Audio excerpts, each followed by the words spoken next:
కొంచెం అల్లం వెల్లుల్లి పేస్ట్ ఉంది. ఒక 5 కోడిగుడ్లు తీసుకున్నాను. ఆమ్లెట్ లాగే ఉంటుంది కానీ ఆమ్లెట్ కాదు, కర్రీ టైప్లో చేస్తాం. చాలా బాగుంటుంది. మనం అప్పుడప్పుడు ఫ్రై చేసుకొని తినచ్చు. టేస్టీగా స్పైసీగా చాలా రుచిగా ఉంటుంది. ఉల్లిపాయ మనం ఇలా చేసుకున్న తర్వాత ఇందాక 5 కోడిగుడ్లు కలిపి వేసాను కదండి. అందులో మసాలా అల్లం పేస్ట్ మాత్రం వేసాను. ఇందులో లైట్గా ఉప్పు వేసాను. మనం ఇందులో గుడ్లు వేసుకోవాలి. ఉల్లిపాయ మనం అల్లం పేస్ట్ ఉల్లిపాయలు నూనెలో వేయించుకున్నాము. ఉప్పు సాల్ట్ వేసి మనం ఇందులో గుడ్లు వేసి కలుపుకోవాలి. గుడ్లు వేసి కలుపుకొని కొంచెం పసుపు వేసుకోవాలి. పసుపు వేసి కలుపుకున్నాక అయిపోయింది. మళ్ళీ పొయ్యి మీద పెట్టుకుందామండి. ఉల్లిపాయలు వేసిన టేస్ట్ అయితే పచ్చిగా ఉల్లిపాయ మనకు తగలదు. ఉల్లిపాయ శుభ్రంగా నూనెలో ఉడకబెట్టాను. అల్లం వెల్లుల్లి పేస్ట్ ఉప్పు పసుపు వేసి చాలా బాగుంటుంది. మధ్యలో ఇట్లా అనుకుంటే ఒక్కనే ఉడికిపోద్ది. ఇట్లా చక్కగా ఉడికిపోయింది. మనకి రౌండ్గా నీట్గా ఉడికిపోయింది. చూడండి, చక్కగా ఉడికిపోయింది.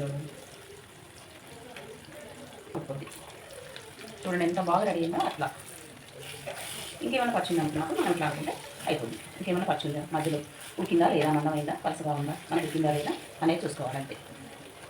ఓకే,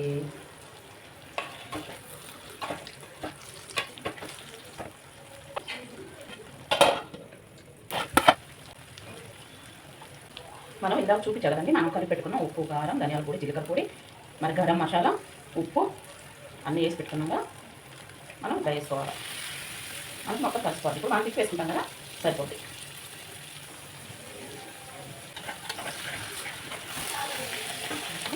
ఇంత బాగా రెడీ అయిందా. మనం ఇట్లా మధ్యలోకి ఘాటు పెట్టుకోవాలి. మనం అప్పుడు మనం తిప్పేసినప్పుడు 2 పక్కల ఒకేగా వస్తుంది బాగా.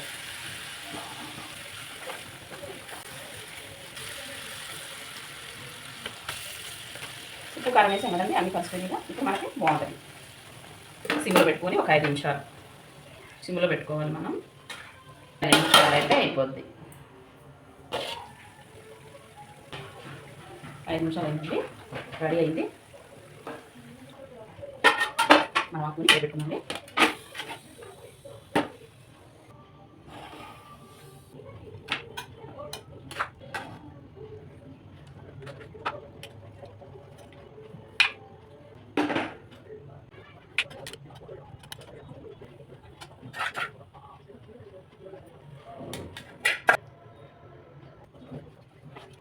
ఎంత బాగా రెడీ అయిందో చూడండి. సూపర్ అంటే సూపర్ ఉంటుంది.